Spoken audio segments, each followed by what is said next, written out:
5 days on from the death of Queen Elizabeth II and the switch to King Charles III, there's been some reasonable discussion already of constitutional reform and Australia becoming a republic.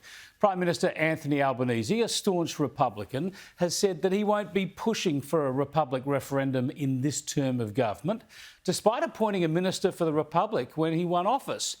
There are two main reasons for this. One is respect for the late Queen, as Anthony Albanese has expressed it. But the more pressing one is that Albanese is already committed to a referendum for the Indigenous voice. So it's a bit much to talk about two changes to the Constitution, two referendums in one term. Of course, you could deal with both in one referendum, but I guess you increase your risks of losing both with the debates running concurrently. So let's wait and see how all this plays out. But let me just highlight one crucial paradox in this debate that's become glaringly obvious over the past few days. As you know, I'm a Republican and I support an Indigenous voice enshrined in the Constitution if it's framed properly. But what I've noticed is that the most fervent opponents of the Indigenous voice turn out to be also the most ardent supporters of the royals, of the constitutional monarchy. And their arguments are directly paradoxical, directly at odds, directly inconsistent. They argue against the voice on the grounds it gives greater rights to one race, Indigenous people. Now, they're wrong about this, by the way, because it's not about race. It's actually about being the descendants of the original inhabitants.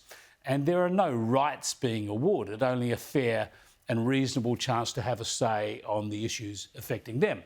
But regardless, let's put that argument aside. Their argument against the voice is that it assigns special rights on the basis of race.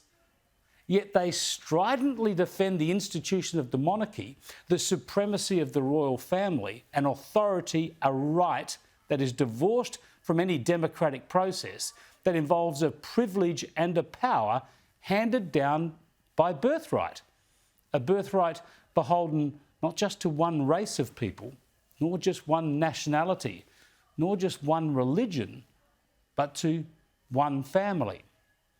One family, inherited power, no one else gets a say.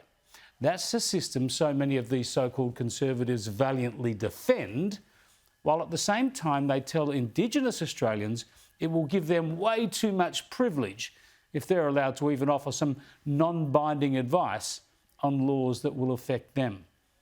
That is inconsistent, that is paradoxical. Those arguments clash, and people should do better than to run them in the same breath.